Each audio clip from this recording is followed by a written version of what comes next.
আমার আপনার নবী মসজিদুন নববী শরীফের ইমামতি করতেন। আল্লাহর নবী মসজিদের নববীতে ইমামতি করার পরে নবী আমার মসজিদের নববীর বারান্দায় আসলেন। এসে দেখেন একজন সাহাবা আমার নবীর মুখের দিকে তাকিয়ে ঝরঝর ঝরঝর করে ক্রন্দন করেন। আল্লাহর নবী জিজ্ঞাসা করেছিলেন, ও আমার সাহাবা, তুমি কেন এমন করে ক্রন্দন করো? আল্লাহ রাসূলের সাহাবা বলেছিলেন, ইয়া রাসূলুল্লাহ, ইয়া হাবিবাল্লাহ, আমি যতক্ষণ মসজিদে নববীর ভিতরে থাকি, আমি যতক্ষণ আপনার সম্মুখে থাকি, আমার কোনো অসুবিধা হয় না, আমার কোনো কষ্ট হয় না। ইয়া রাসূলুল্লাহ, ইয়া হাবিবাল্লাহ, আমি যে মসজিদুন নববী ছেড়ে দিয়ে দুনিয়ার কাজে ব্যস্ত হয়ে যাই, আমি বাড়ির দিকে রওনা হয়ে যাই, ইয়া রাসূলুল্লাহ, হাবিবাল্লাহ, আমার মনের একটা জ্বলন শুরু হয়ে যায়। ইয়া রাসূলুল্লাহ, আবার দুনিয়ার সমস্ত কাজ থেকে ফারিগ হয়ে দুনিয়ার সমস্ত কাজ বাদ দিয়ে আমি আবার যখন মসজিদে নববী শরীফে আসি, যখন এই মসজিদে নববীর ভিতরে প্রবেশ করি, ইয়া রাসূলুল্লাহ, হাবিবাল্লাহ, আপনার চাঁদ মুখখানা যখনই দেখি আমার মনের জ্বলনটা ঠান্ডা হয়ে যায়। বলেন সুবহানাল্লাহ। আর একটু জোরে বলেন। আল্লাহর নবী বলেছিলেন, ও আমার সাহাবী, ও আমার সাহাবায়ে কেরামেরা, আমি রাসূলুল্লাহ ফলো করি, আমি রাসূলুল্লাহ দেখি, তোমরা সর্বসময় আমি রাসূলুল্লাহর সম্মুখে উপস্থিত থাকো। তোমাদের কি ঘর নাই? তোমাদের কি বাড়ি নাই? তোমাদের কি বিবি বাচ্চা কিছুই নাই? তোমাদের কি সংসার বলে কিছুই নাই? সাহাবায়ে কেরামরা বলেছিলেন, ইয়া রাসূলুল্লাহ, ইয়া হাবিবাল্লাহ, হুজুর, আমাদের বিবি বাচ্চা আছে, আমাদের ঘর বাড়ি আছে, আমাদের সংসার আছে, সবই আছে, কিন্তু আপনার চেহারা ছেড়ে, আপনার নুরানি চেহারা ছেড়ে আমাদের মনটা চায় না, আমাদের প্রাণটা চায় না আপনার সম্মুখ থেকে চলে যেতে। আল্লাহর নবী বলেছিলেন, ও আমার সাহাবীরা, ও আমার সাহাবায়ে কেরামেরা, তোমরা যতক্ষণ থাকবে আমি রাসূলুল্লাহ তোমাদের বলে দিলাম, আমি রাসূলুল্লাহ তোমাদের জানিয়ে দিলাম, আর যতক্ষণ না থাকবে এর বদৌলতে আমার আল্লাহ তোমাদের প্রত্যেকের তার জান্নাতকে ওয়াজিব করে দেবেন। বলেন সুবহানাল্লাহ। আর একটু জোরে বলেন। আল্লাহর রাসূলের সাহাবীরা রাসূল ছাড়া কিছুই চিনতেন না। নবী আমার মসজিদুন নববীতে, তো সাহাবীরা মসজিদুন নববীতে। রাসূলুল্লাহ যদি বার হয়ে যেতেন, সমস্ত সাহাবী বার হয়ে যেতেন। একজন সাহাবা অটোমেটিকলি রাসূলুল্লাহর সামনে বসে থাকতেন। আল্লাহর রাসূল তাকে বারে বারে দেখতেন।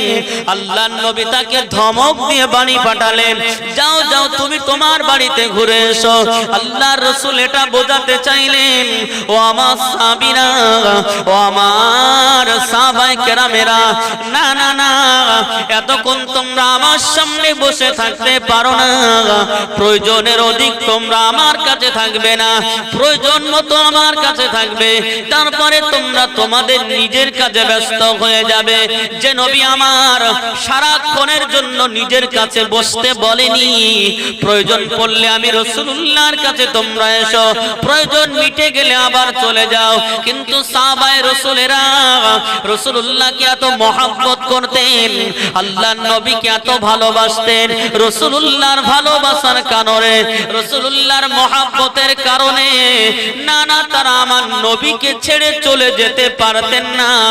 আল্লাহর রাসূল যতক্ষণ না তাদেরকে চলে যেতে বলতেন, নবী যেই তাদেরকে চলে যেতে বলতেন, তারা কিন্তু সঙ্গে সঙ্গে চলে যেত। এ জওয়ান যুবকেরা, ও আমার মুরব্বীরা, বাবারা, ঠান্ডা মাথায় বোঝার চেষ্টা করবেন। এখানে বলার উদ্দেশ্য হলো এটা, আমার আল্লাহ এবং আমার রাসূলুল্লাহ আমাদেরকে বলে দেয়নি, ও আমার উম্মত উম্মতিরা, ও আমার বান্দা বান্দিরা, তোমরা সারাক্ষণ আমার ঘর মসজিদে পড়ে থাকো, সারাক্ষণ রাসূলুল্লাহর ঘর মাদ্রাসায় পড়ে থাকো, সারাক্ষণ মাহফিলে পড়ে থাকো। এ কথা আল্লাহ এবং রাসূলুল্লাহ রাসূলুল্লাহ বলে দেয়নি। সেই জন্য যখনই কার ইসলামিক মাহফিল হবে, যখন এই মাহফিল আমরা পাবো, সমস্ত কাজ বাদ দিয়ে যদি এখানে বসতে পারি, আমার আল্লাহ ওয়াদা করলেন আমার যে সমস্ত বান্দা বান্দিরা এই মাহফিলে যারা বসে থাকবে এবং বসবে, কোন মাহফিলে? যেখানে আমার রাসূলুল্লাহর গুণগান হবে, যেখানে আল্লাহর কোরআনের কথা হবে, সেই জায়গায় বসলে আসলে আমার আল্লাহ তাদের সাগীরা গুনাহগুলো মাফ করে থাকেন। বলেন সুবহানাল্লাহ। আর একটু জোরে বলেন। এখানে আমরা যতক্ষণ থাকবো অন্ততপক্ষে গ্যারান্টি দেয়া যাবে আল্লাহ আমাদের হাতের গোনা, পায়ের গোনা, সমস্ত অঙ্গ প্রত্যঙ্গের গোনাকে আমার আল্লাহ বন্ধ রেখেছেন, আমাদের দ্বারা সিরফ নেকি জারি রেখেছেন। বলেন না সুবহানাল্লাহ। একটু জোরে হবে না? তাকবীর দেন, নারে তাকবীর, নারে তাকবীর। সিলসিলায়ে হক ফুরফুরা শরীফ, নারে তাকবীর। সুখের দিনে ও মোরা খুঁজি গো তোমার, দুঃখের দিনে ও মোরা সরি গো তোমার। সুখের দিনে ও মোরা সরি গো তোমার, দুঃখের দিনে ও মোরা সরি গো তোমার। তুমি যে মোদের প্রিয় নবী, তুমি যে মোদের প্রিয় নবী, তোমায় কাছে পেতে পাগল সবাই। সুখের দিনে ও মোরা খুঁজি গো তোমার, দুঃখের দিনে ও মোরা সরি গো তোমার। সুখের দিনে ও মোরা খুঁজি গো তোমার, দুঃখের দিনে ও মোরা সরি গো তোমায়। আল্লাহুম্মা সাল্লি আলা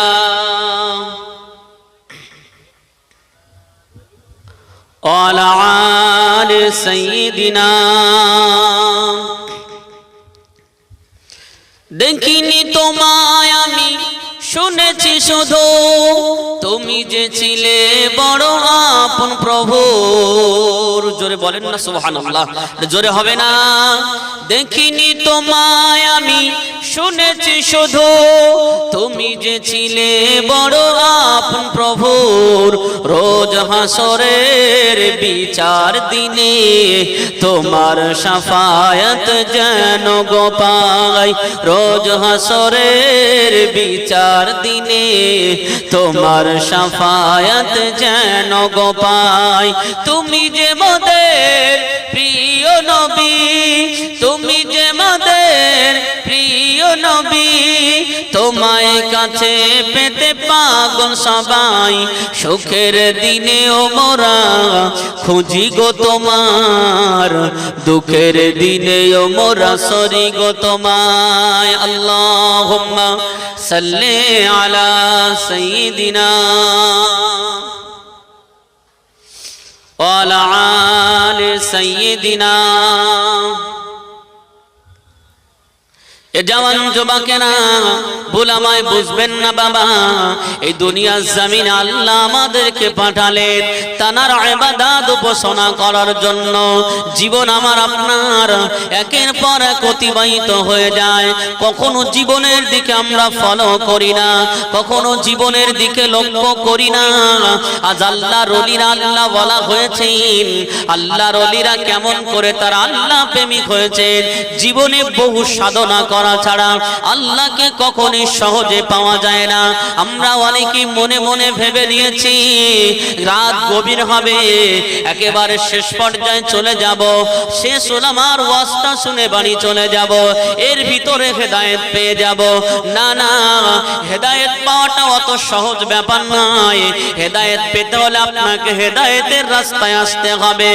এ জওয়ান যুবকেরা, আল্লাহর একজন ওলি, নাম তার হযরত ইব্রাহিম বিন আদম। হযরত ইব্রাহিম বিন আদম রাহমাতুল্লাহ আলাইহি, তিনি একদিন তার রাজপ্রাসাদে বসে আছেন, রাজপ্রাসাদে বসে আছেন হযরত ইব্রাহিম বিন আদম। রাত গভীর হয়ে গেল, রাত যেই গভীর হয়ে গেল, আল্লাহর ওলি হযরত ইব্রাহিম বিন আদম তিনি রাত যেই গভীর হয়ে গেলেন, তার কক্ষের ভিতরে প্রবেশ করলেন, ঘরের ভিতরে প্রবেশ করলেন। আল্লাহর ওলি হযরত আদম রাহমাতুল্লাহ আলাইহি তানার ঘরের ভিতরে নামাজে রত। গভীর রাতে সবাই যখন ঘুমিয়ে গেল, সবাই যখন ঘুমন্ত অবস্থায়, সবাই যখন ঘুমন্ত অবস্থায়, আল্লাহর ওলি হযরত ইব্রাহিম বিন আদম রাহমাতুল্লাহ আলাইহি নিজের রাজপ্রাসাদের ভিতরে, নিজের রাজকীয় খাটের উপরে আল্লাহর ইবাদতে মগ্ন। হঠাৎ করে একটা আওয়াজ তানার কানে ভেসে আসলেন। ছাদের উপরে কে যেন ছোটাছুটি করে। হযরত ইব্রাহিম বিন আদম রাহমাতুল্লাহ আলাইহি আওয়াজ দিয়ে বলেছিলেন, ও রাস্তা, আমার ছাদের উপরে কে আছো? আমার রাজপ্রাসাদের ছাদের উপরে কে আছো? একটাবার তোমার পরিচয়টা দাও। ওই সময় ওই ছাদের উপরে যিনি রাখাল লাপালাপি করেছিলেন, ওই ব্যক্তিটা বলেছিলেন, ও বলকের বাদশা আদম, ও বলকের বাদশা ইব্রাহিম বিন আদম, শুনে রেখে দেন, আমি হলাম একজন রাখাল। হযরত ইব্রাহিম রাহমাতুল্লাহ আলাইহি বলেছিলেন, তুমি রাখাল তো আমার ছাদের উপরে তোমার কি হলো? কেন তুমি লাফালাফি করো? ওই সময় হযরত ইব্রাহিম বিন আদম বলেছিলেন, আমার একটা উট জঙ্গলে হারিয়ে গেছে, আমার একটা উট জঙ্গলে হারিয়ে গেছে, সেই জন্য আমি আপনার ছাদের উপরে দাঁড়িয়ে দাঁড়িয়ে আমার উটখানা খোঁজাখুঁজি করি। আল্লাহর ওলি হযরত ইব্রাহিম বিন আদম রাহমাতুল্লাহ আলাইহি বলেছিলেন, হে রাখাল, আমার ছাদের উপরে তোমার উট হারিয়ে গেছে জঙ্গলে, কিন্তু তুমি কেন আমার ছাদের উপরে? কথাটা শুনছেন? উট হারিয়ে গেছে কোথায়? জঙ্গলে, আর খোঁজাখুঁজি হচ্ছে কোথায়? ছাদের উপরে। হযরত ইব্রাহিম বিন আদম রাহমাতুল্লাহ আলাইহি বলেছিলেন, আপনার মাথা কি ঠিক আছে না আপনার মাথা পচে গেছে? আপনার উটটা তো হারিয়ে গেছে জঙ্গলে, সুতরাং আপনি উটটা খুঁজবেন জঙ্গলে, তারপরে কেন আপনি আমার ছাদের উপরে উট খোঁজেন? আল্লাহর ওলি হযরত ইব্রাহিম বিন আদম যখনই রাখালকে বলেছিলেন, এ রাখাল শুনে রেখে দাও, তোমার উটটা হারিয়ে গেছে জঙ্গলে, তাহলে তোমার উচিত হলো জঙ্গলে গিয়ে তোমার উটটা খোঁজার কথা, কিন্তু না না, তুমি তোমার উটটা আমার ছাদের উপরে কেন খোঁজাখুঁজি করো? ওই সময় রাখাল বলেছিলেন, ও বলকের বাদশা ইব্রাহিম বিন আদম, শুনে রেখে দেন, জেনে রেখে দেন, আপনি যদি ঘরে শুয়ে শুয়ে, আপনি যদি আপনার রাজপ্রাসাদে বসে বসে, আপনি যদি আপনার রাজ পালঙ্কের উপরে ইবাদত করে আপনি যদি আল্লাহকে পেতে পারেন, তাহলে কেন আমি আমার উটটা আপনার ছাদের উপরে পাবো না? যখনই কথা বললেন, ইব্রাহিম বিন আদম অবাক হয়ে গেলেন। ইব্রাহিম বিন আদম বললেন, রাখাল, তুমি একটু দাঁড়িয়ে যাও, আমি তোমাকে এক নজর দেখতে চাই। আল্লাহর ওলি হযরত ইব্রাহিম বিন আদম যখনই রাখালকে দাঁড়াতে বললেন, না না, রাখাল দাঁড়ালেন না। ইব্রাহিম বিন আদম রাহমাতুল্লাহ আলাইহি দৌড়ে দৌড়ে নিজের ছাদের উপরে উঠলেন, গিয়ে দেখলেন সেই যুবক আর নাই, সেই যুবককে আর দেখা গেল না, যুবক যেন কোথায় পালিয়ে গেল। হযরত ইব্রাহিম বিন আদম এই কথাটা শুনে তিনি চঞ্চল্যকর অবস্থা হয়ে গেল, তিনি অস্থিরতা অবলম্বন করলেন, তিনি অস্থির হয়ে গেলেন। রাতে আর তার ঘুম আসে না, রাতে আর তিনি ঘুমাবেন না, রাতে আর তিনি ঘুমালেন না। অস্থিরতার ভিতর দিয়ে রাতটা অতিবাহিত হচ্ছে। মন্ত্রী সকাল হয়ে গেল, ফজরের আজান হয়ে গেল, রাত দরবারে সমস্ত মানুষেরা চলে আসলেন। হযরত ইব্রাহিম বিন আদমের অস্থিরতা দেখে, হযরত ইব্রাহিম বিন আদমের অস্থিরতা দেখে, মনের ভাব ভঙ্গি দেখে মন্ত্রী জিজ্ঞাসা করেছিলেন, জাপানা, ও বলকের বাদশা, কেন আপনি এমন অস্থিরতা করেন? কেন আপনার এই অবস্থা কেমন করে হলো? আল্লাহর ওলি হযরত ইব্রাহিম বিন আদম বলেছিলেন, হে আমার মন্ত্রী, দয় শুনে রাখো, রাতের বেলা যখন আমি আমার খাটের উপরে, আমি আমার পালঙের উপরে, আমি আল্লাহর ইবাদতে মগ্ন ছিলাম, ঠিক সেই মুহূর্তে আমার ছাদের উপরে একটা যুবক লাফালাফি করছিল।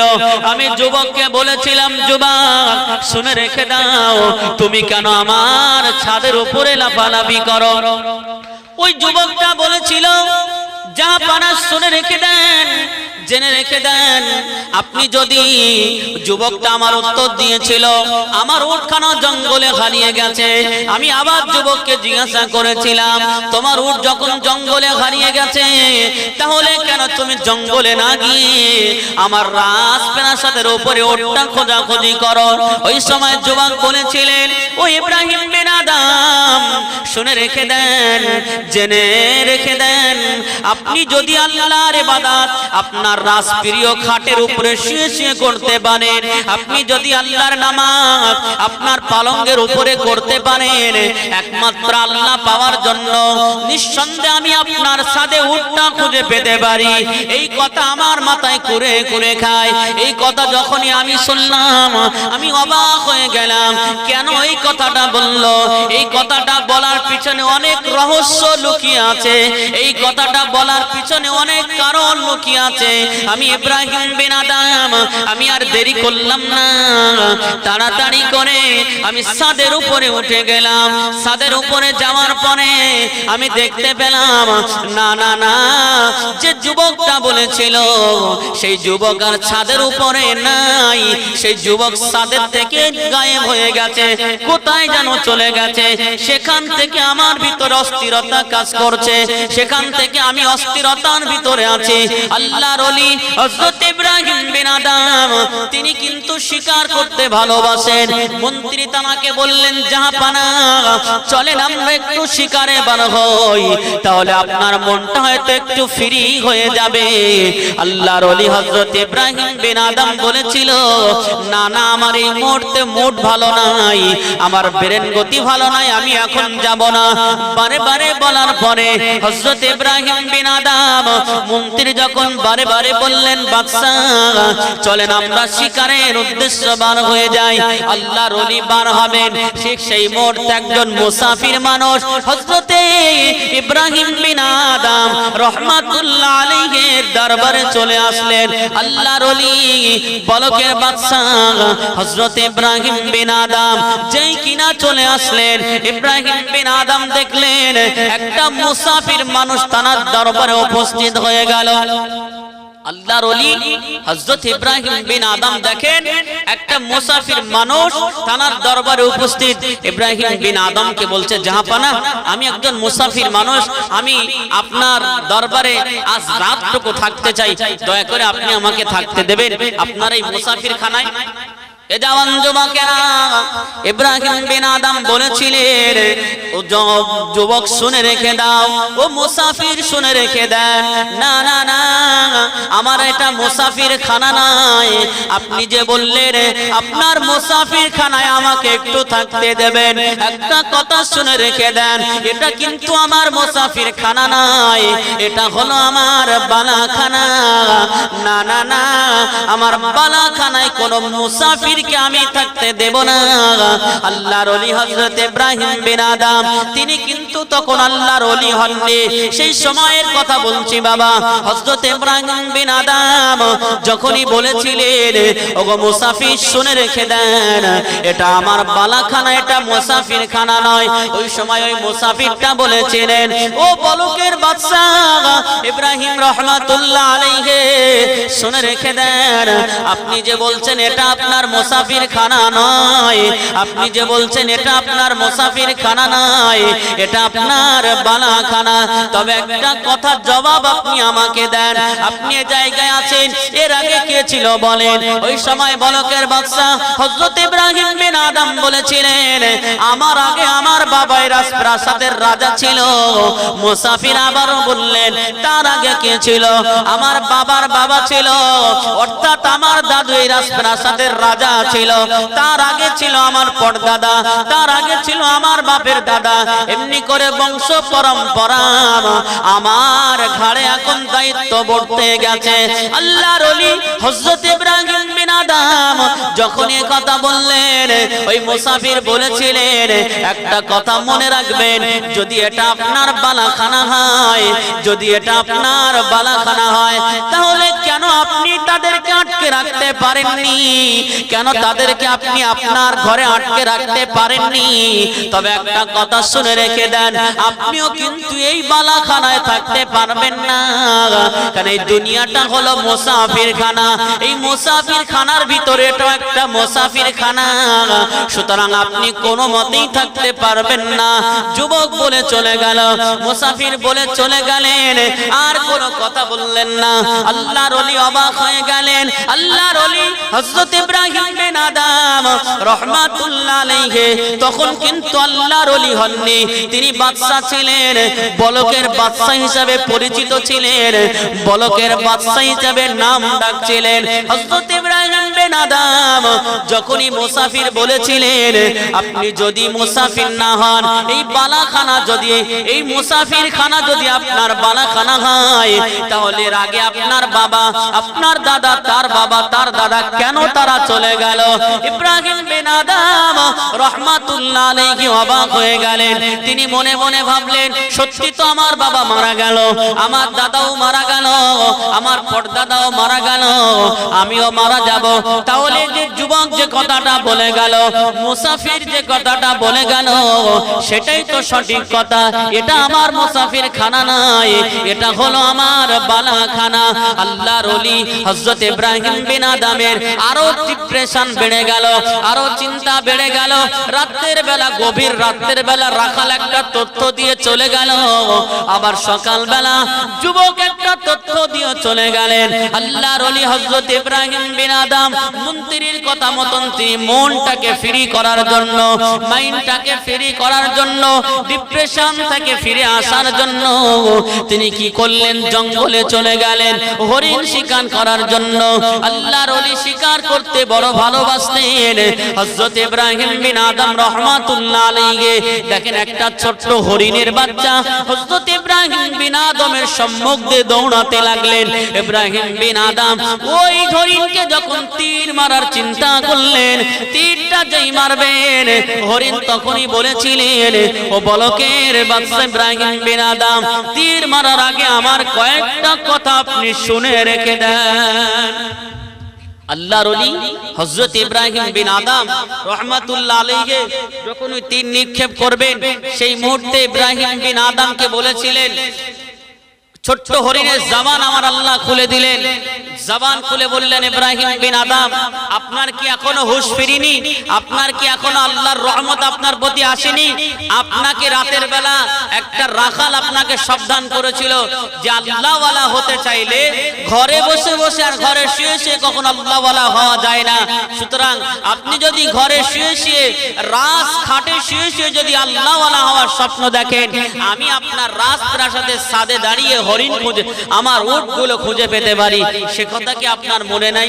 সকালবেলা একটা মুসাফির আপনার কাছে এসেছিল, সে কথা কি আপনার মনে নাই? হরিণের কথা শুনে ইব্রাহিম বিন আদম অবাক। ওই হরিণ বলেছিলেন, আমি হরিণ আপনার শিকার হতে আসিনি, আমি আপনাকে শিকার করতে এসেছি। সুতরাং আপনার যদি আল্লাহর রহমত পাওয়ার ইচ্ছা হয়, আপনি যদি এখনো জ্ঞান বিবেক হারা হয়ে থাকেন, তাহলে আমাকে শিকার করতে পারেন। ইব্রাহিম বিন আদম রাহমাতুল্লাহ আলাইহি হরিণের কথা শুনে আর শিকার করলেন না। তিনি কি করলেন? সমস্ত লোক নিয়ে রাজপ্রাসাদে ফিরে আসলেন। এ জামান যুবকেরা, আল্লাহর ওলি হযরত ইব্রাহিম বিন আদম যখনই রাজপ্রাসাদে চলে আসলেন, মনটা আরো অস্থিরতা হয়ে উঠলেন। গভীর রাতের বেলা এক যুবক তাকে এমন একটা কথা বলে গেছেন, সেই কথার দ্বারাই তিনি চিন্তিত হয়ে আছেন। আবার সকালবেলা এক মুসাফির তাকে মুসাফির বলে গেছেন, তার বালাখানাকে মুসাফির খানা বলে গেছেন। এই চিন্তায় তিনি পাগল হয়ে আছেন। আবার একটা জন্তু জানোয়ার, একটা ছোট্ট হরিণের বাচ্চা, সে কিনা মানুষের মতো কথা বললেন, সে কিনা মানুষের মতো কথা বললেন। ওই হরিণটা বলে গেলেন, ওগো বলকের বাচ্চা, এখনো কি আপনার জ্ঞান চক্ষু খোলে নাই? এখনো কি আপনি জ্ঞান বুদ্ধি আপনার খোলে নাই? আল্লাহর ওলি হযরত ইব্রাহিম বিন আদম তখন কিন্তু তিনি বাদশা হিসেবে পরিচিত ছিলেন। বলকের বাদশা হযরত ইব্রাহিম বিন আদম অবাক হয়ে গেলেন। হরিণ কঠিনের কথা তিনি শুনে অবাক হয়ে গেলেন। তিনি রাজপ্রাসাদে ফিরে আসলেন, সমস্ত লোকদেরকে বললেন, না না না, আমি আর রাজপ্রাসাদে থাকতে চাই না। হযরত ইব্রাহিম বিন আদম আর দেরি করলেন না, তিনি রাজপ্রাসাদ ছেড়ে দিলেন, তিনি বাচ্চা ছেড়ে দিলেন, বিবিও ছেড়ে দিলেন, সাম্রাজ্য ছেড়ে দিলেন, রাজা হলেন। রাজা থেকে তিনি রাজপ্রাসাদ ছেড়ে দিলেন, তিনি জঙ্গলের দিকে রওনা দিলেন। আল্লাহর ওলি হযরত ইব্রাহিম বিন আদম আর দেরি করলেন না, তিনি রাজপ্রাসাদ ছেড়ে দিয়ে জঙ্গলের দিকে চলে যেতে লাগলেন। জঙ্গলের যেতে লাগলেন, জঙ্গলের ভিতরে পৌঁছে গেলেন। তিনি তানার পোশাকটা বদলানোর জন্য, আল্লাহর ওলি হযরত ইব্রাহিম বিন আদম একটা রাখালের কাছে গেলেন। দেখেন রাখালটা কয়েকটা চট বস্তা নিয়ে সেখানে বসে আছে। হযরত ইব্রাহিম বিন আদম ওই চট তিনি নিজেও পরে নিলেন। আল্লাহর ওলি হযরত ইব্রাহিম বিন আদম রাহমাতুল্লাহ আলাইহি ওই চট পরে তিনি জঙ্গলের ভিতর দিয়ে হাঁটতে যাচ্ছেন, হাঁটা শুরু করলেন। এমত অবস্থায় তিনি দুনিয়ার মহব্বত ত্যাগ করে দিলেন, রাজপ্রাসাদ ত্যাগ করে দিলেন, রাজ দরবার ত্যাগ করে দিলেন, রাজ পয়সা ত্যাগ করে দিলেন, রাজখানা ত্যাগ করে দিলেন, রাজবাড়িও ত্যাগ করে দিলেন, বিবি বাচ্চা সব তিনি ত্যাগ করে দিলেন। রাজপ্রাসাদ ত্যাগ করে দুনিয়ার মহব্বতকে ভুলে গিয়ে আল্লাহর প্রেমে তিনি পড়ে গেলেন, আল্লাহর মহব্বতে পড়ে গেলেন। হযরত ইব্রাহিম বিন আদম রাজপ্রাসাদ ছেড়ে দিয়ে রাখালের পোশাক বেশা অবস্থায় জঙ্গলের ভিতরে যেতে লাগলেন। জঙ্গল পার হয়ে দেখা গেল আল্লাহর ওলি হযরত ইব্রাহিম বিন আদম একটা নদী পার হবেন। সেই নদী পার হওয়ার সময় পাশে একটা ছোট্ট ব্রিজ আছে। আল্লাহর ওলি হযরত ইব্রাহিম বিন আদম রাহমাতুল্লাহ আলাইহি মন থেকে দুনিয়া যখন ত্যাগ করলেন, মন থেকে দুনিয়া যেই ত্যাগ করে দিলেন, আমার আল্লাহ তানাকে ওলির খাতায় নামটা লিখে নিলেন। বলেন সুবহানাল্লাহ। আর একটু জোরে বলেন। আল্লাহর ওলি হযরত ইব্রাহিম বিন আদম রাহমাতুল্লাহ আলাইহি তিনি যখন মন থেকে আল্লাহর দুনিয়া, এই পৃথিবী মায়ার দুনিয়া ত্যাগ করলেন, তিনি মন থেকে যখন আল্লাহওয়ালা হওয়ার চিন্তা করে জঙ্গলে চলে গেলেন। একটা ছোট্ট একটা ব্রিজের সামনে তিনি পৌঁছালেন। সেখানে গিয়ে দেখেন একজন মানুষ, একজন বৃদ্ধ মানুষ, সে যেন টলমল করছে, এই যেন নদীতে পড়ে যায়, এই যেন নদীতে পড়ে যায়। আল্লাহর ওলি তানার টলমল দেখে বলেছিলেন, আল্লাহ আপনি একে বাঁচিয়ে নেন। বলার সঙ্গে সঙ্গে আমার আল্লাহ তাকে আলোকে নদী পার করে দিলেন। বলেন না সুবহানাল্লাহ, জোরে বলেন না সুবহানাল্লাহ। আল্লাহর ওলিদের যে অলৌকিক ঘটনাগুলো থাকে সেগুলোকে কারামাত বলা হয়। আর আল্লাহর ওলিদের, নবীদের যেগুলো অলৌকিক থাকে সেগুলোকে কি বলা হয়? মুআজিজা বলা হয়। আল্লাহর ওলিদের কারামত আউলিয়ায়ে হাক্কান, অর্থাৎ ওলিদের কারামত সত্য সত্য, কখনো মিথ্যা হতে পারে না। কিন্তু আজ সমাজে অনেক মানুষ ওলিদের কারামতকে বিশ্বাস করতে চায় না। আল্লাহর ওলি হযরত ইব্রাহিম বিন আদম গভীর ঠান্ডার সময় তিনি আল্লাহর ইবাদতে মগ্ন, তিনি একটা গুহার ভিতরে ইবাদতে রত। গভীর ঠান্ডা, গভীর রাত হয়ে গেল। পৌষ মাঘ মাসে যেরকম ঠান্ডা পড়ে তার থেকে অধিক ঠান্ডা। আল্লাহর ওলি হযরত ইব্রাহিম বিন আদম রাহমাতুল্লাহ আলাইহি গুহার ভিতরে ইবাদতে মগ্ন, নামাজে মগ্ন, আল্লাহর ধ্যানে মগ্ন হয়ে আছেন। এমত অবস্থায় তার ঠান্ডা লেগে গেছে, এমনকি সারা শরীরে যেন বরফ জমা হয়ে গেছে, সর্দি করে গেছে। তিনি মনে মনে ভাবছেন, যদি আমার আল্লাহ এই মুহূর্তে আমার একটু গরমের ব্যবস্থা করতেন তাহলে মনে হয় আমার ইবাদতটা আরো সুন্দর হতো। জওয়ান যুবকেরা, আল্লাহর ওলি হযরত ইব্রাহিম বিন আদম রাহমাতুল্লাহ আলাইহি গভীর জঙ্গলের ভিতরে, গভীর রাতের বেলা, শীতের মৌসুমে, অত্যন্ত ঠান্ডার সময় হযরত নবী ইব্রাহিম রাহমাতুল্লাহ আলাইহি, আল্লাহর ওলি হযরত ইব্রাহিম বিন আদম রাহমাতুল্লাহ আলাইহি একটা একটা গুহার ভিতরে তিনি আল্লাহর ধ্যানে মগ্ন, আল্লাহর ইবাদতে মগ্ন। রাতের অন্ধকারে ঠান্ডার সময় ঠান্ডায় তিনি ঠকঠক ঠকঠক করে কাঁপেন। এমতো অবস্থায় তার মনে মনে হয় আমি যদি ইবাদত থেকে গাফেল হয়ে যায় হয়তো আমার আল্লাহ নারাজ হয়ে যাবেন। না না, তিনি আল্লাহর ইবাদত থেকে গাফেল হলেন না। এত ঠান্ডার ভেতর দিও, এত ঠান্ডার মধ্য দিও তিনি আল্লাহর ইবাদতে মগ্ন হলেন, আল্লাহর ইবাদতে রত, আল্লাহর ইবাদতে তিনি রত থাকলেন। আল্লাহর ওলি হযরত ইব্রাহিম বিন আদমের মনে মনে মনে মনে চিন্তা হলো এই ঠান্ডার সময়ে আমার শরীরে তো বরফ জমে গেছে, যদি আমার আল্লাহ একটু গরমের ব্যবস্থা করতেন আমার আল্লাহ যার প্রতি রাজি হয়ে যাবেন, আল্লাহ যার প্রতি খুশি হয়ে যাবেন। আমার আল্লাহ যে কোনো প্রকারে পৃথিবীর যে প্রান্তরে বিপদে পড়ুক না কেন আমার আল্লাহ তাকে ঠিক বাঁচিয়ে নেবেন। বলেন সুবহানাল্লাহ। আর একটু জোরে বলেন। হযরত ইব্রাহিম বিন আদম যখনই মনে মনে ভেবে নিলেন ও আল্লাহ এই মুহূর্তে যদি আমার গরমের ব্যবস্থা একটু হতো তাহলে ইবাদতটা আরো সুন্দর ভাবে হতো। আল্লাহর ওলি চোখটা বন্ধ করে আল্লাহর ধ্যানে মগ্ন আছে। এমতো অবস্থায় হযরত ইব্রাহিম বিন আদম তিনি নিজে নিজে অনুভব করছেন কে যেন তানার গায়ে একটা গরমের পোশাক পরিয়ে দিলেন, কে যেন তানার গায়ে একটা গরমের পোশাক পরিয়ে দিলেন। আল্লাহর ওলি হযরত ইব্রাহিম বিন আদম রাহমাতুল্লাহ আলাইহি অবাক হয়ে গেলেন। এই মাত্র আমি চিন্তা করেছিলাম যদি আমার আল্লাহ একটু গরমের ব্যবস্থা করতেন, তানার চিন্তা করতে করতে কে যেন তানার গায়ে একটা গরমের পোশাক পরিয়ে দিলেন। গরমের পোশাকের আওতায় ওই গরমের পোশাকের ওসিলায় তিনি রাতটা সুন্দরভাবে অতিবাহিত করলেন।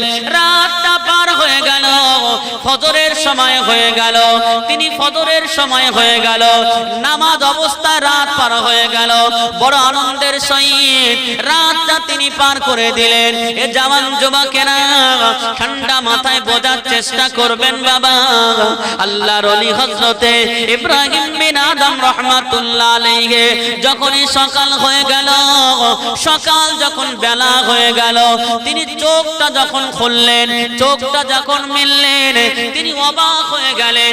তিনি যেটাকে গরমের পোশাক মনে করেছিলেন ওটা কোনো গরমের কাপড় নয়, ওটা কোনো দোকানের জ্যাকেট নয়, ওটা কোনো দোকানের কাপড় নয়, ওটা কোনো দোকানের শাল বা কোনো রকম কম্বল বলে কিছু নাই।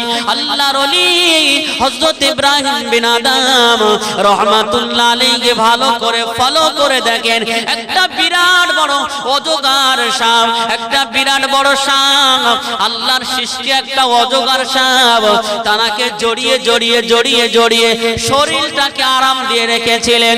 হযরত ইব্রাহিম বিন আদম যখনই লক্ষ্য করে দেখেন তানার শরীরে একটা অজগর সাপ জড়িয়ে আছে, হযরত ইব্রাহিম বিন আদম রাহমাতুল্লাহ আলাইহি তিনি ভালো করে লক্ষ্য করে দেখেন তানার শরীরে যখন অজগর সাপটা জড়িয়ে আছে হযরত ইব্রাহিম বিন আদম একটু ভয় পেয়ে গেলেন, একটু ভীত সন্ত্রস্ত হয়ে গেলেন।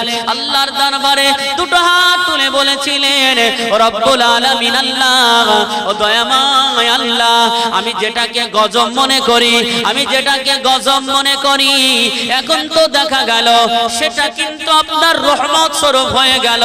আপনার আপনার কুদরত বড় বোঝা বড় দায়, আপনার কুদরত বোঝা বড় ভারী, আপনার কুদরত বোঝা বড় দায়, আপনার কুদরত বোঝার মতন ক্ষমতা আমাদের নাই। আমার আল্লাহ তেমন করে আমার আল্লাহর কুদরত বোঝার আমাদের কোনো ক্ষমতা নাই।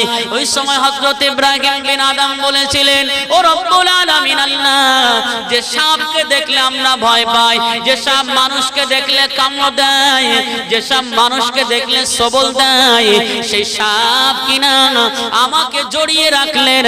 আল্লাহ আপনার কুদরত বড় সাংঘাতিক, আপনার কুদরত বড় মারাত্মক কুদরত। আমার আল্লাহ তিনি আল্লাহকে খুশি করার জন্য গুহার ভিতরে ছিলেন, ঠান্ডার পোশাক সেখানে নিয়ে যাওয়ার মতন কেউ ছিল না, আর জঙ্গলে সাপ বিচ্ছু হিংস্র জন্তু ছাড়া অন্য কিছু পাওয়া যায় না।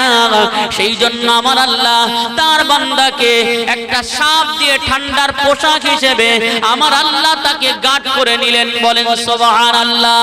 আর একটু জোরে বলে। মানুষ যখন আল্লাহর হয়ে যায়, আমার আল্লাহ তার হয়ে যায়, আমার আল্লাহ বললেন ওয়ালা তাহিনু ওয়ালা তাহজানু আনতুমুল আলাউনা ইন কুনতুম মুমিনিন। এ বান্দা তোমরা আমার হয়ে যাবে, আমি আল্লাহ তোমাদের নিরাপত্তা দেব। হযরত ইব্রাহিম বিন আদম রাহমাতুল্লাহ আলাইহি একটা বড় ভাবেননি, জঙ্গলে গেলে জঙ্গলের সাপ বিচ্ছুগুলো আমাকে সবল দেবে, জঙ্গলের হিংস্র জন্তুগুলো আমাকে খেয়ে নেবে। না না, তিনি কোনো কথা মনে করলেন না। একমাত্র আল্লাহকে খুশি করার জন্য, একমাত্র আল্লাহকে রাজি করার জন্য হযরত ইব্রাহিম বিন আদম তিনি জঙ্গলে ছিলেন। আজ যদি আমরা আল্লাহওয়ালা হয়ে যেতে পারি, আজ যদি আমরা রাসূল প্রেমিক হয়ে যেতে পারি, আমাদেরও আমার আল্লাহ কোন রকম বিপদ দেবেন না, আমাদেরও কোনো বিপদ দেবেন না। আমার আল্লাহ আমাদেরও তার প্রিয় মহব্বতের বান্দা মতো আমার আল্লাহ আমাদেরকে হেফাজত করে নেবেন। বলেন সুবহানাল্লাহ। আর একটু জোরে বলেন। অসুবিধা হচ্ছে, রাগ হচ্ছে না তো? আল্লাহর ওলিদের ঘটনা, আল্লাহর ওলিদের জীবন চরিত্র লক্ষ্য করলে আমার আপনার জীবন তো তাদের থেকে পরিবর্তিত হবে। এই ভারতবর্ষের জমিনে সর্বপ্রথমে জানার ওসিলে আমরা টুপিয়ে দাড়ি পেয়েছিলাম, তিনি হযরতে খাজা বাবা রহমাতুল্লাহ আলাইহি হিন্দুস্তানের জমিনে সর্বপ্রথম এসেছিলেন।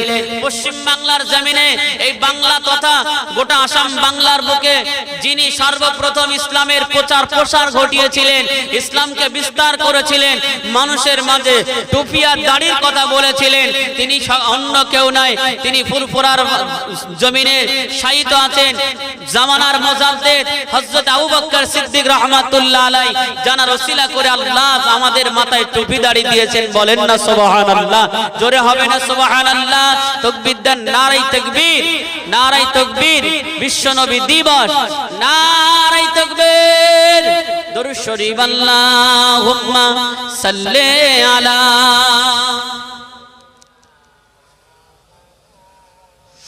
ওয়া আলা আলি সাইয়্যিদিনা। নবীজি যখন মদিনায় যায়, বাচ্চারা তখন ওয়েলকাম জানায়। ওয়াজাবা শুকরু আলাইনা কয়, মিন শানিয়াতিল বিদা জানায়। আল্লাহুম্মা সাল্লি আলা সাইয়্যিদিনা ওয়া আলা আলি সাইয়্যিদিনা। স্বাগতম তোমায় আমার দেশে, স্বাগতম তোমায় এই মদিনায়। ওয়াজাবা শুকরু আলাইনা কয়, ওয়াজাবা শুকরু আলাইনা কয়, মিন সানিয়াতিল বিদা জানায়। মিষ্টি মুখেরি মিষ্টি হাসি, সুন্দর দেখতে চোখের তারা, সুন্দর চোখেরি সুন্দর ভোরতে। স্বাগতম তোমায় এই মদিনায়। ওয়াজাবা শুকরু আলাইনা কয়, মিন সানিয়াতিল বিদা জানায়। আল্লাহুম্মা সাল্লি আলা সাইয়্যিদিনা ওয়া আলা আলি সাইয়্যিদিনা।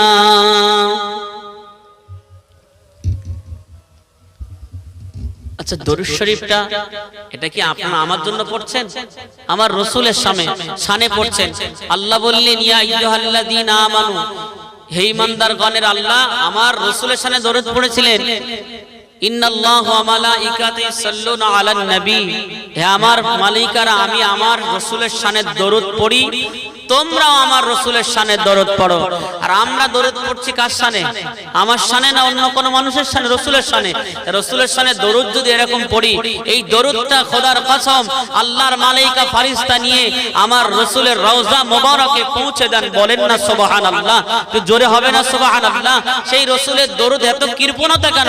একটু উচ্চ আওয়াজে মহব্বতে পড়েন না দরুদ শরীফ। আল্লাহুম্মা সাল্লি আলা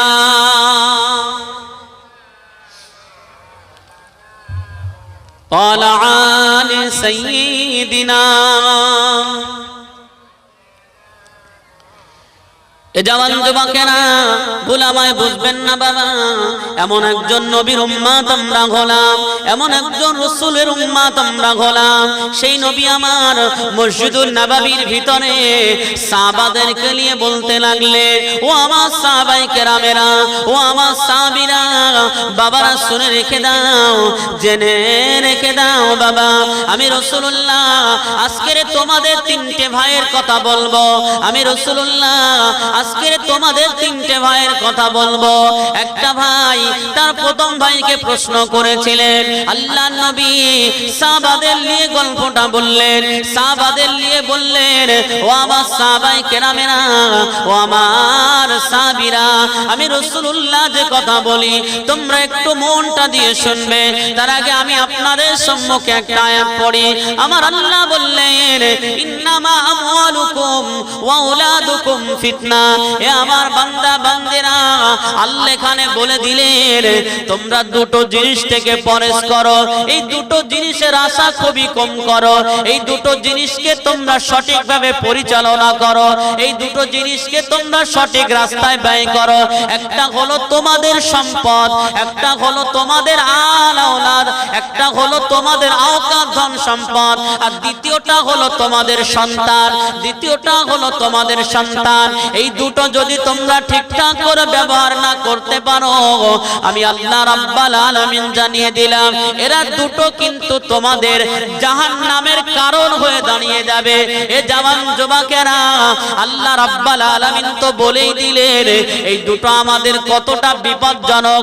এর ব্যাখ্যা বিশ্লেষণ হিসাবে আমার আপনার নবী সুন্দর করে বুঝিয়ে দিলেন। ও আমার সাহাবায়ে কেরামেরা, ও আমার সাহাবীরা, আল্লাহর রাসূল সাহাবাদের নিয়ে বলতে লাগেন, একটা ভাই তার প্রথম ভাইকে প্রশ্ন করেছিলেন, ও আমার ভাই বলেন, ও আমার ভাই বলো, আমি তোমার বড় ভাই, আমি তোমার ভাই যদি মারা যায়, আমি তোমার ভাই যদি কবরে চলে যায়, দুনিয়া থেকে বিদায় হয়ে যায়, বলো বলো তুমি আমার জন্য কি করবে বলো। সঙ্গে সঙ্গে বলেছিল, তুমি মারা যাওয়ার পরেই আমি তোমার জন্য পর হয়ে যাব। তুমি যেই মারা যাবে, তুমি যেই মারা যাবে, আমি সঙ্গে সঙ্গে তোমার আপন থাকবো না, আমি তোমার পর হয়ে যাব। আমার আপনার নবী আবার দ্বিতীয় ভাইয়ের কথা বললেন, ও আমার সাহাবায়ে কেরামেরা, আল্লাহর নবী বললেন, ও আমার সাহাবীরা। ওই ব্যক্তিটা আবার তার দ্বিতীয় ভাইকে প্রশ্ন করেছিলেন, ও আমার কলিজার টুকরা ভাই বলো, আমি তোমার ভাই যদি মারা যায়, আমি তোমার ভাই যদি দুনিয়া থেকে বিদায় হয়ে যায়, বলো তুমি আমার জন্য কি করবে। দ্বিতীয় ভাইটা উত্তর দিয়েছিল, ও আমার প্রাণপ্রিয় ভাই, শুনে রেখে দেন, জেনে রেখে দেন, আপনি যতদিন দুনিয়ার জমিনে থাকবেন, আপনি যতদিন এই পৃথিবীর বুকে থাকবেন, আমরা আপনাকে সেবা করব, আমরা আপনার যত্ন নেব, আমরা আপনার খাতির করব, আমরা আবার আপনার সেবা যত্ন করব। আপনি যেটা যখন যা চাইবেন, আমরা আপনার চাওয়া পাওয়া গুলো পূরণ করে দেব। আপনার যেটা দরকার হবে আমরা সেটা আপনাকে দিয়ে দেব। তবে শর্ত হলো এটাই, আপনি মারা যাওয়ার সঙ্গে সঙ্গে আমরা কেউ আর আপনার আপন থাকবো না, আমরা সবাই আপনার পর হয়ে যাব। আপনাকে দাফন করে দেব, আপনাকে মাটির বুকে যখন দিয়ে দেব, না না না, আমরা আর আপনার আপন থাকবো না, পর হয়ে যাব। আমার আপনার নবী আবারও বললেন, ও আমার সাহাবায়ে কেরামেরা, ও আমার সাহাবীরা, আল্লাহর নবী দ্বিতীয় ভাই আল্লাহর নবী বললেন, ওই ব্যক্তিটা আবার তার 3 নম্বর ভাইকে প্রশ্ন করেছিলেন, ও আমার তৃতীয় ভাই বলো, ও আমার তৃতীয় নাম্বার ভাই বলো বলো, আমি যদি মারা যাই আমার জন্য তুমি কি করতে পারবে। তৃতীয় ভাইটা বলেছিলেন, ওগো আমার প্রাণ প্রিয় ভাই, দুনিয়ার জমিনে আমি আপনার সঙ্গে ছিলাম, দুনিয়ার জমিনে আপনার সাথী হয়েছিলাম, কবরেও আমি আপনার সঙ্গে থাকবো। এমনকি আপনার মৃত্যুর শয্যায় যখন আপনি শায়িত হবেন, আপনি যখন মারা যাবেন, আপনার যখন মৌতের কষ্ট হবে, আপনি যখন মৃত্যুর যন্ত্রণা সহ্য করতে পারবেন না, সেই সময় কিন্তু আমি আপনাকে সাহায্য করব। তখন আপনি আমাকে আপনার কাছে পাবেন। দুনিয়ার জমিনে আমি আপনার ভাই হয়ে থাকব, মৌতের সময় আমি আপনার সঙ্গে থাকব, কবরে আমি আপনার সঙ্গে থাকব। এক কথায় আপনার জান্নাতে যাওয়া পর্যন্ত আমি আপনাকে সমস্ত জায়গায় সাপোর্ট করে যাব। আল্লাহর নবী বলেছিলেন, ও আমার সাহাবায়ে কেরামেরা, ও আমার সাহাবীরা, ওই তিনটে ভাই অন্য কোনো কেউ নয়। আল্লাহর রাসূলের সাহাবীরা বলেছিলেন, ইয়া রাসূলুল্লাহ, ইয়া হাবিবাল্লাহ, হুজুর একটাবার কি বলবেন ওই তিনটে ভাই কারা ছিল, কেন তারা এমন কথা বলেছিল? প্রথম ভাইটা যে বলেছিল আপনি মারা যাওয়ার পরে পরে আমি পর হয়ে যাব। দ্বিতীয় ভাইটা যে বলেছিল আপনি দুনিয়ায় থাকতে আপনার সেবা যত্ন করব, কিন্তু আপনি মারা গেলে পর হয়ে যাব। তৃতীয় ভাইটা যে বলেছিল দুনিয়া আপনার সাথে আছি, মৃত্যুর সময়ও থাকবো, কবরেও থাকবো, হাসরেও থাকবো, জান্নাতে যাওয়া পর্যন্ত আমি তোমাকে হেল্প করে যাব, আমি তোমার সঙ্গী সাথী হয়ে থাকবো। আল্লাহর নবী বলেছিলেন, ও আমার সাহাবায়ে কেরামেরা, ও আমার সাহাবীরা, বাবারা শুনে রেখে দাও, জেনে রেখে দাও, আমি রাসূলুল্লাহ যে কথা বললাম, প্রথম ভাইটা ছিল তার সম্পদ, প্রথম ভাইটা ছিল তার সম্পদ, দ্বিতীয় ভাইটা ছিল তার সন্তান এবং আত্মীয় স্বজন, আর তৃতীয় ভাইটা ছিল আমল, যে আমল তার দুনিয়ায় কাজে লাগবে, পরকালেও কাজে লাগবে, যে আমল করলে দুনিয়ায়ও শান্তি পাবে, আখিরাতেও শান্তি পাবে, জান্নাতে যাওয়া পর্যন্ত এই আমল আমাকে হেল্প করে জান্নাতে নিয়ে যাবেন। বলেন সুবহানাল্লাহ। আর একটু জোরে বলে। আল্লাহর নবী বললেন, সাহাবীরা, প্রথম ভাইটা ছিল তার সম্পদ। আল্লাহ রাব্বুল আলামিন তার আগে বললেন, ইন্নামা আমওয়ালুকুম ওয়া আওলাদুকুম ফিতনা, তোমাদের সম্পদ থাকা অবস্থায় যদি সঠিক জায়গায় ব্যয় না করতে পারো, সেটা যদি আল্লাহর জন্য না দিতে পারো, তাহলে এই সম্পদ তোমাদেরকে জাহান্নামের কারণ হয়ে দাঁড়িয়ে যাবে। এই সম্পদ তুমি মারা যাওয়ার পরে তোমার সম্পদ তালিয়ে তোমার সন্তান আল আওলাদের আত্মীয় স্বজনেরা তারা ভাগ বটারা করবে, আর তোমার সন্তানকে তুমি ঠিক মতন মানুষ না করার কারণে সে তোমার জন্য দোয়া করবে না, সেই সম্পদটা নিয়ে সে অবাধে খরচা করবে, সেই সম্পদটা নিয়ে সে আল্লাহর জন্য দেবে না, তোমার জন্য ব্যয় করবে না, সে বেফজল খরচা করবে, সেই জন্য এর গোনা তোমার কবরে শুয়ে শুয়ে পেতে হবে। আল্লাহ রাব্বুল আলামিন সাবধান করে দিলেন। আল্লাহর রাসূল বলে দিলেন, ও আমার সাহাবায়ে কেরামেরা, ও আমার উম্মতিরা, তোমরা তোমাদের সম্পদকে আল্লাহর জন্য ব্যয় করো এবং আল্লাহর জন্য খরচ করো। আজ আমি আপনি মুরিদ হইলাম, আমি আপনি ফুরফুরা শরীফে গেলাম, আমি আপনি পীরের মুরিদ হই, আমি আপনি আল্লাহর ওলিদের ভক্ত হই, আমি আপনি আল্লাহর ওলিদের ভক্ত হলাম, কোনদিন কি ফুরফুরার জমিনে যাওয়ার পরে আল্লাহর ওলিরা কি বলেছেন? হযরতে দাদা পীর রহমাতুল্লাহ আলাইহি কি বলেছেন? ও আমার মুরিদেরা, তোমরা আমার মুরিদ হয়ে যাও, তোমাদের নামাজ পড়া লাগবে না, রোজা করা লাগবে না, তোমাদের টাকা পয়সা দান খয়রাত করা লাগবে না। না না, এমন কথা তিনি বলেননি। আল্লাহর ওলি হযরতে আবু বকর সিদ্দিক রাহমাতুল্লাহ আলাইহি, আল্লাহর ওলি বলেছিলেন, বাবা নামাজ পড়তে হবে, যে দরবারে যাও না কেন আল্লাহ তোমাদের নামাজ মাফ করবে না।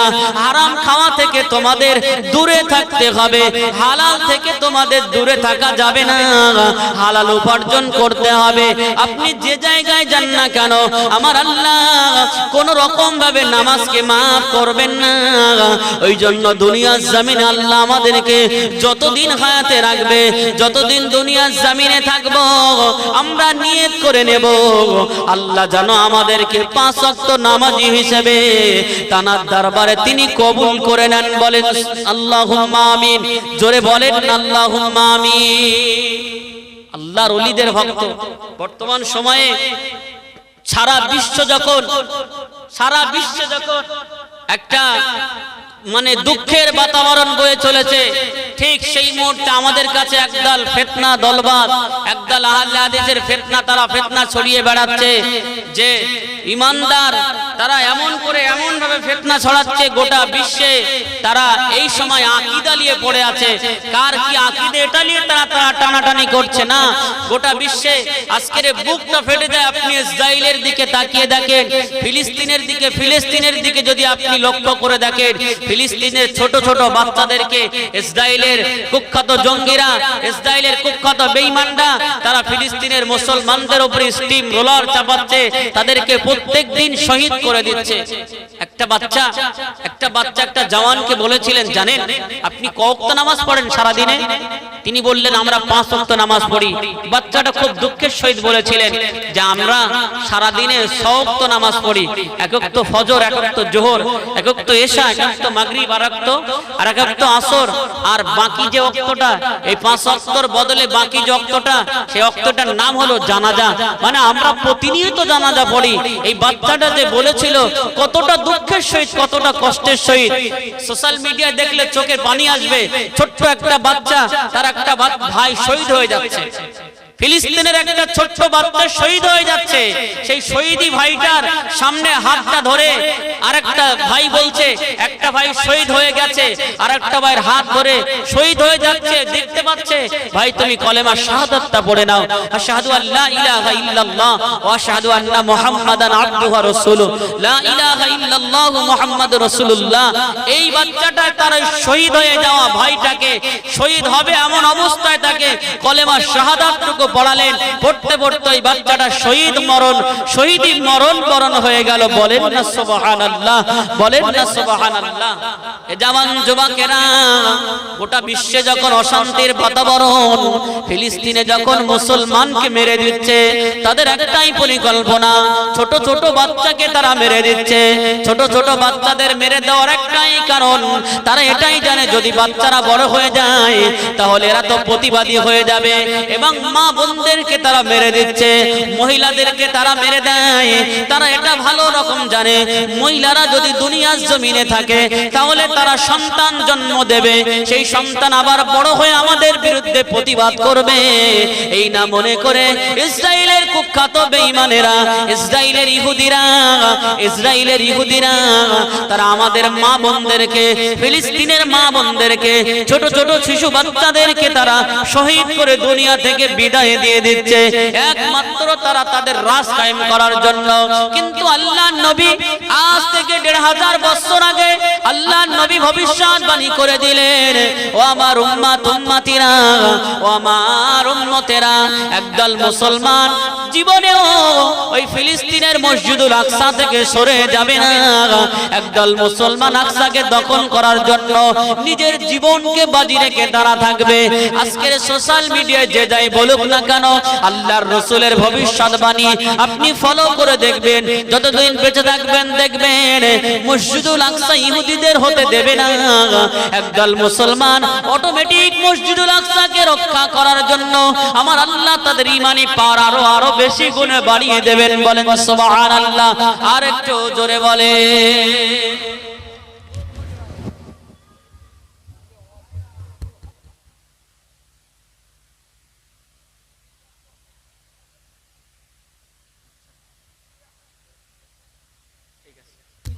দরুদ শরীফ পড়েন, আল্লাহুম্মা সাল্লি আলা। ঠিক আছে, আপনার বোঝাচ্ছি। ওয়া আলা আলি সাইয়্যিদিনা।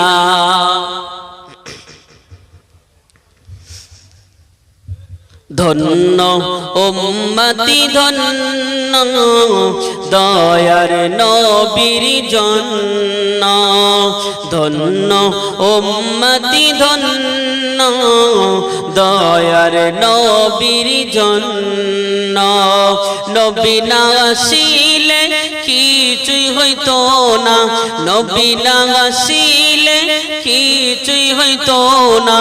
উম্মত সকলে আজি ধন্য, ধন্য উম্মতি ধন্য দয়ার নবীর জন্য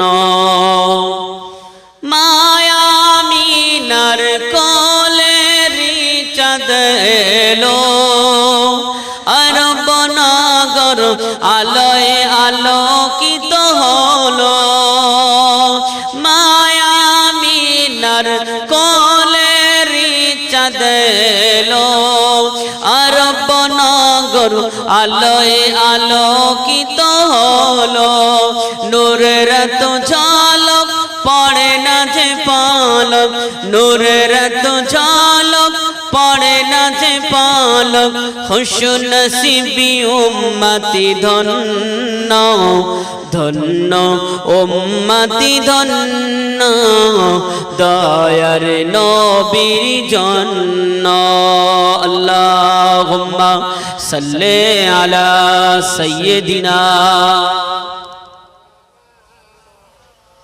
ওয়া আলা আলি সাইয়্যিদিনা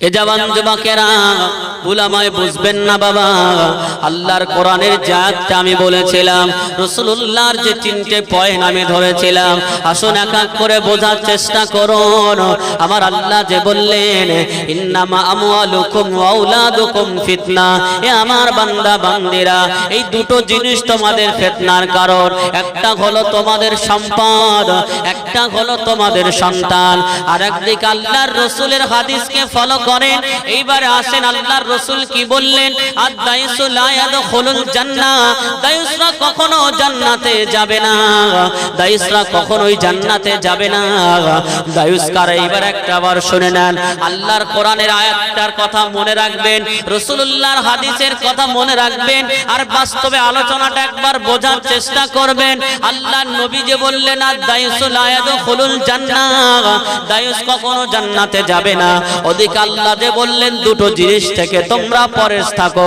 দুটো জিনিস থেকে তোমরা সাবধানতা অবলম্বন করো একটা তোমাদের সন্তান আর একটা হলো তোমাদের সম্পদ এদিকে আল্লাহর রাসূলের হাদিস এইবারে বাস্তবে আপনি ফলো করে দেখেন আপনি আপনার ছেলেকে ভালোবাসেন আপনি আপনার মেয়েকে ভালোবাসেন একটু ঠান্ডা গরমের কথা শোনেন এ জওয়ান যুবক ভাইরা আমার আল্লাহর রাসূলের হাদিস আল্লাহর কোরআনের কথা আর বাস্তবের সঙ্গে এবার একটু মিল করে নেন আমরা কোথায় আছি আমরা দায়ুস আছি না এখনো মুসলমান অবস্থায় আছি আমরা দায়ুস না মুসলমান মুনাফিক না মুমিন আমাদের পরিচয় এইবারে উঠে যাবে আমরা যদি মুনাফিক হই আমরা বুঝতে পারবো আমরা যদি মুমিন হই তাও বুঝতে পারবো আমরা যদি জান্নাতি হই তাও বুঝতে পারবো আমরা যদি দায়ুস হয়ে জাহান্নামে যাই তাও বুঝতে পারবো আল্লাহর রাসূলের হাদিস অনুযায়ী এ জওয়ান যুবকেরা বর্তমান সময়ের দিকে লক্ষ্য করে দেখেন আপনি আপনার ছেলেকে শরীয়তের জ্ঞান দিতে পারেননি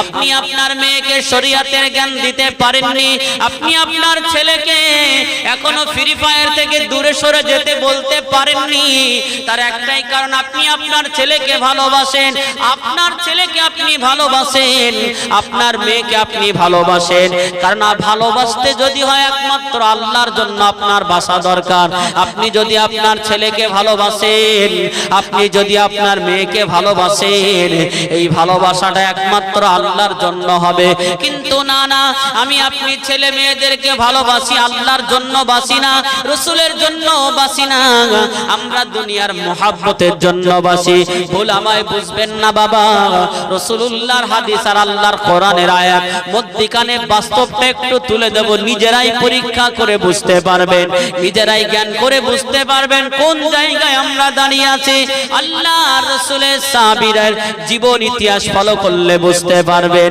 আল্লাহর নবীর হাদিস অনুযায়ী একজন বাপের উচিত হলো তার ছেলেকে অবশ্যই ভালোবাসবে তার মেয়েকে অবশ্যই ভালোবাসবে এতে কোনো বাধা নাই এতে কোনো দ্বিধাদ্বন্দ্ব নাই কিন্তু সেই ভালোবাসাটা আল্লাহর জন্য হওয়া দরকার কিন্তু বর্তমান সময়ের দিকে তাকিয়ে দেখেন এই ওয়াজ না করলে আজ আমরা পরিবর্তন হব না এ জওয়ান যুবকেরা আমার মেয়েটাকে আমি ভালোবাসি আমার মেয়েটা আজকে রাস্তায় দাঁড়িয়ে ফুসকা খেয়েছে আমার মেয়েটা রাস্তায় দাঁড়িয়ে জওয়ান ছেলের সঙ্গে গল্প করেছে, আমি বাপ সেটা দেখার পরেও কোনো প্রতিবাদ করলাম না, কোনো অন্যায়ের কথা বললাম না, তাকে ডেকে বাড়িতে আনলাম না। কেন বাড়িতে আনলাম না? কেন? আমি তাকে ভালোবাসি, আমি তাকে ভালোবাসি। আমার মেয়েটা অন্য ছাড়া রাস্তায় ঘুরে বেড়ায়, আমি তাকে প্রতিবাদ করে বললাম না মা, অন্য ছাড়া বেড়ালে আল্লাহ নারাজ হয়ে যাবে। আমি তার বাবা একটা বারের জন্য তাকে নামাজের কথা বললাম না, আমার ছেলেটাকে রোজার কথা বললাম না, আমার মেয়েটাকে আমি পর্দার কথা বললাম না, আমার বিবিটাকে পর্দার কথা বললাম না। কেন বলিনি? আমি তাদেরকে ভালোবাসি। এইবার আসুন, আমি তাদেরকে ভালোবাসতে গিয়ে আমি কিন্তু নামাজি, রোজাদার, পরেশগার, আল্লাহওয়ালা, আমি কিন্তু আল্লাহওয়ালা, নামাজি, পরেশগার, আমি কিন্তু কোরআন প্রেমিক, রসুল প্রেমিক, আমার ঠিকানা জান্নাতি হয়ে যাবে, এটা আমি নিঃসন্দেহে জানি। কিন্তু আল্লাহ যখন বিচার শুরু করলেন, কিয়ামত সংগঠিত হয়ে গেল, আল্লাহর রাসূল যে বললেন দায়ুস কখনো জান্নাতে যাবে না, দায়ুস কখনো জান্নাতে যাবে না। এ জওয়ান যুবকেরা, দায়ুসটাকে একবার শুনে নেন। আল্লাহর নবী কথা হাদিস অনুযায়ী আল্লাহ পাকের কিয়ামতের ময়দানে আল্লাহ যখন বিচার করবেন, বিচার করে আপনি একজন নামাজি, আপনি একজন রোজাদার, আমার আল্লাহ আপনাকে বিচার করার পরে জান্নাতি ঘোষণা করে দিলেন, আমার আল্লাহ আপনাকে জান্নাতি ঘোষণা করে দিলেন, আপনি জান্নাতে যাবেন। ঠিক সেই মুহূর্তে আপনার ছেলেটা, আপনার মেয়েটাকে কিন্তু আমার আল্লাহ জাহান্নামী ঘোষণা করে দিলেন। আমার আল্লাহ আপনার ছেলেটার মেয়েটাকে জাহান্নামী ঘোষণা করে দিলেন। আপনার ছেলেটা, আপনার মেয়েটা আল্লাহর কাছে অভিযোগ দায়ের করবে, ও রব্বুল আলামিন, আল্লাহ আমার আব্বাকে আপনি জান্নাতে দেওয়ার আগে আমাদের কয়েকটা কথা আপনি শুনে রাখেন, আমাদের কয়েকটা অভিযোগ আমরা আপনার কাছে দিতে চাই। আল্লাহর ওই বান্দিরা, আপনার মেয়ে, আপনার ছেলে, যাদেরকে আপনি ভালোবেসে কোনোদিনও পর্দার কথা, নামাজের কথা, রোজার কথা, শরিয়াতের কথা, হালাল হারামের কথা একটা দিন আপনি শিক্ষা দেননি, কেন? তাদেরকে ভালোবেসেছিলেন বলে। এই ভালোবাসার মেয়েটা, এই ভালোবাসার ছেলেটার কারণে আপনি নামাজি, রোজাদার, পরেশগার, হজ করার পরেও, আমার আল্লাহ আপনার জন্য জান্নাত ঘোষণা করার পরেও এরা অভিযোগ দায়ের করার জন্য আপনার কাছে, আল্লাহর কাছে বলবেন, তখন কিন্তু আপনি দায়ুস হয়ে যাবেন। আল্লাহর কাছে যখন অভিযোগ করবে, আল্লাহ আপনি আমার আব্বাকে জান্নাতে দিচ্ছেন, আমাদের কোনো আপত্তি নাই, কিন্তু একটা কথা, আজকে আমাকে জান্নাতি জাহান্নামী ঘোষণা করলেন। আমার আব্বা যদি একটা বারের জন্য বলতো, মা নামাজ না পড়লে আল্লাহ নারাজ হবে, পর্দা না করলে আল্লাহ নারাজ হবে, আজকে আপনার মেয়েটা পরপুরুষের সঙ্গে এক জায়গায় দাঁড়িয়ে রাস্তায় ফুচকা খাচ্ছে, আপনি বাপ একটাবারও বারণ করতে পারেননি, আপনি নির্লজ্জর মতন দাঁড়িয়ে দাঁড়িয়ে দেখলেন। এই দৃশ্যটা সেদিন আপনার মেয়ে আপনার বিরুদ্ধে সাক্ষী দেবে। আল্লাহ আমার বাবা যদি আমাকে একবার বলতো না, পরপুরুষের সঙ্গে কথা বলতে নেই, তাদের সঙ্গে অবাধে মেলামেশা করতে নেই এবং পর্দা ছাড়া চলতে নেই, আল্লাহ হয়তো আমি পর্দা করতাম, হয়তো আমি নামাজ পড়তাম। আল্লাহ আমি, আমার বাপ একদিন আমাকে বলেনি, সে আমাকে ভালোবেসেছিল, তবে আপনার জন্য নয়, সে দুনিয়ার স্বার্থে ভালোবেসেছিল। আপনার ছেলেটা অভিযোগ করবে, আল্লাহ আমি যে ছেঁড়া প্যান্ট পরে সারা জীবনটা ঘুরে বেড়িয়েছি, আমার আব্বা একটাবার আমাকে তার প্রতিবাদ করেনি, একটাবার আমাকে নামাজের কথা বলেনি, একটাবার নামাজের জন্য আমার কোনোদিন শাস্তি দেয়নি, আমি যে অবাধে অন্য নারীদের সঙ্গে আড্ডা মেরেছে, আমার বাপ কোনোদিনও তার প্রতিবাদ করেনি। আল্লাহ আমার বাপ যদি একবার আমার প্রতিবাদ করত, তাহলে আমাকে আর জান্নাতে যে জাহান্নামে যাওয়া লাগতো না, আমি ভালো হয়ে জান্নাতে যেতাম। ওই ছেলে, ওই মেয়ে যাদেরকে আপনি দুনিয়ার জমিনে ভালোবেসেছিলেন, আল্লাহর জন্য নয় দুনিয়ার জন্য ভালোবেসেছিলেন, তাদের ভালোবাসার কারণে তাদের অন্যায়ের প্রতিবাদ আপনি করতে পারেননি। সেই জন্য আমার আল্লাহ রাব্বুল আলামিন সেদিন আপনাকে আল্লাহর রাসূলের হাদিস অনুযায়ী, আপনি যত বড় আল্লাহওয়ালা, যত বড় আল্লাহওয়ালা নামাজি, পরেশগার হন না কেন, আপনার ছেলে মেয়েকে আপনি সোজা না করার কারণে আমার আল্লাহ আপনাকে দায়ুস বানিয়ে সেদিন আপনাকে জান্নাতের খাতা থেকে নামটা কেটে তার গজবের জাহান্নামে আপনাকে পাঠানো হবে। কারণ তার আগে তিনি বলে দিয়েছিলেন, ইন্নামা আমওয়ালুকুম আওলাদুকুম ফিতনা, তোমরা সন্তানকে সঠিক শিক্ষা দাও, সম্পদকে সঠিক জায়গায় ব্যয় করো।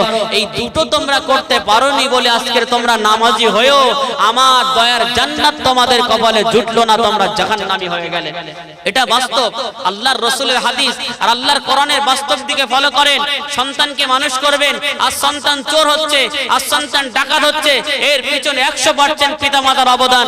আল্লাহর ওলি হযরতে বড় পীর সাহেব প্রত্যেকটি ওলিদের কোরআন হাদিস থেকে আনবো আর বাস্তবে বুঝিয়ে দেওয়ার চেষ্টা করে, বুঝতে পারবেন যে আমরা কতটা ক্ষতিগ্রস্তের ভিতরে আছি। এ জওয়ান যুবকেরা, একজন আল্লাহর ওলি যিনি হন অত সহজে আল্লাহর ওলি হতে পারেন না। আমাদের ঘরের সন্তানগুলো কেমন করে চোর হয়। একটা ছেলে স্কুলে যায়, একটা ছেলে মাদ্রাসায় পড়তে যায়, একটা ছেলে স্কুলে যায়, ওই ছেলেটা স্কুলে যাওয়ার সময়, ওই মেয়েটা স্কুলে যাওয়ার সময় ছোট্ট বাচ্চা, ছোট্ট ছেলে, ছোট্ট বাচ্চা, ছোট্ট মেয়ে, সে যদি রাস্তায় 10 টাকা পায়, কিছু কিছু বাচ্চা আছে দেখবেন ফিরিয়ে বাড়ি আনে, ও আমার আম্মা আমি 10 টাকা পেয়েছি কি করব বলো। কিছু কিছু মা আমার আছে, সবাই না, সব মাকে আমি বলছি না, সব মায়েরকে আমি দোষ দিচ্ছি না। কিছু কিছু মা আছেন বলেন বাবা যেখানে পেয়েছো সেখানে রেখে দিয়েছো। আবার কিছু কিছু মা আছেন তারা বলে তুমি কাউকে বলার দরকার নাই, এটা পেয়েছো চুপি চুপি খাবার খেয়ে নাও। তাহলে বলেন তো বাবাজি আমার, ওই বাচ্চাটা 10 টাকা পেয়েছে, মা যে বলে দিল যেখানে পেয়েছো সেখানে নয়, চুপি চুপি খাবার খেয়ে নাও, কাউকে বলার দরকার নাই। ওই বাচ্চাটা বড় হয়ে গেল, মায়ের দেওয়া কথা তার মাথায় রয়ে গেল। একদিন হঠাৎ করে বাপের পকেট থেকে 500 টাকার নোটটা পড়ে গেল। ওই ছেলে নোটটা তুলে নিয়ে মনে মনে ভাববে যে আমার মা তো আমাকে বলেছিল পয়সা পেলে কাউকে বলার দরকার নাই, তাহলে আজকের আমি আর বলবো না। আপনার ছেলেটা, আপনার মেয়েটা যে চোর হলো, ওর পিছনে অবদান কার? তার মায়ের অবদান হলো, তার মায়ের। আল্লাহর ওলি, আল্লাহর ওলি হযরত আব্দুল কাদের জিলানী রাহমাতুল্লাহ আলাইহি, তানার মা কেমন ছিলেন? মা যদি ভালো হয়, আল্লাহর রাসূল বললেন কোন মায়ের গর্ভে যখন সন্তান থাকে সেই মা যেমন চলবে, সন্তানের প্রতি ঠিক তেমন আসর পড়বে। অনেক মা আমার দেখবেন গর্ভে সন্তান আসার পরে তাদের গর্ভটা বার করে চলে, তাদের পেটের কাপড়টা সরে থাকে। কথাটা শুনতে খারাপ লাগলেও এটা বাস্তব, আর এটা জানা আমাদের অতি অবশ্যই জরুরি আছে।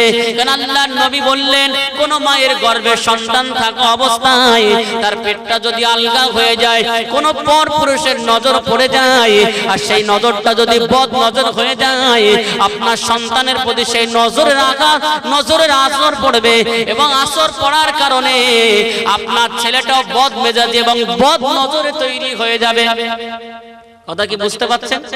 আপনার বিবিটা, আমাদের ঘরের মা বোনটা যদি পেটে সন্তান থাকা অবস্থায় পেটটা বার করে ঘরে, আর সব মানুষের নজর তো সমান নয়, এই নজর যখন তাদের পেটে পড়বে তাহলে আপনার যে সন্তানটা দুনিয়া আসবে তারও নজরটা খারাপ হয়ে যাবে, সেও খারাপ সন্তানে পরিণত হয়ে যাবে।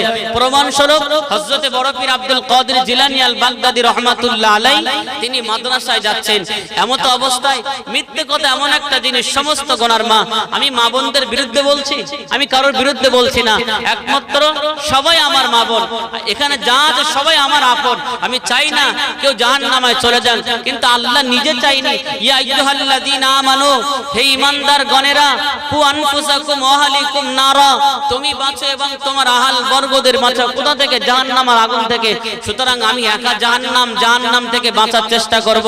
আমার আত্মীয় স্বজন, আমার আল আওলাদ, আমার পরিবার তারা জাহান্নাম থেকে বাঁচবে না, আল্লাহ আমাকেও জান্নাতে দেবেন না। সুতরাং আমি চাই প্রত্যেকটি মা বোন যেন আল্লাহ ওয়ালা হয়ে যায়, তারা পর্দা করতে থেকে শেখে, তারা রাসূলের মা ফাতেমার অনুসারী হয়ে যায়। হযরতে আম্মাজান ফাতেমার অনুসারী হয়ে গেলে হযরতে আম্মাজান ফাতেমার দামান ধরে, আল্লাহর রাসূলের দামান ধরে যেন আমার মা বোনও আল্লাহর দয়া জান্নাতে যেতে পারে। বলেন না আল্লাহুম্মা আমিন, জোরে বলেন না আল্লাহুম্মা আমিন।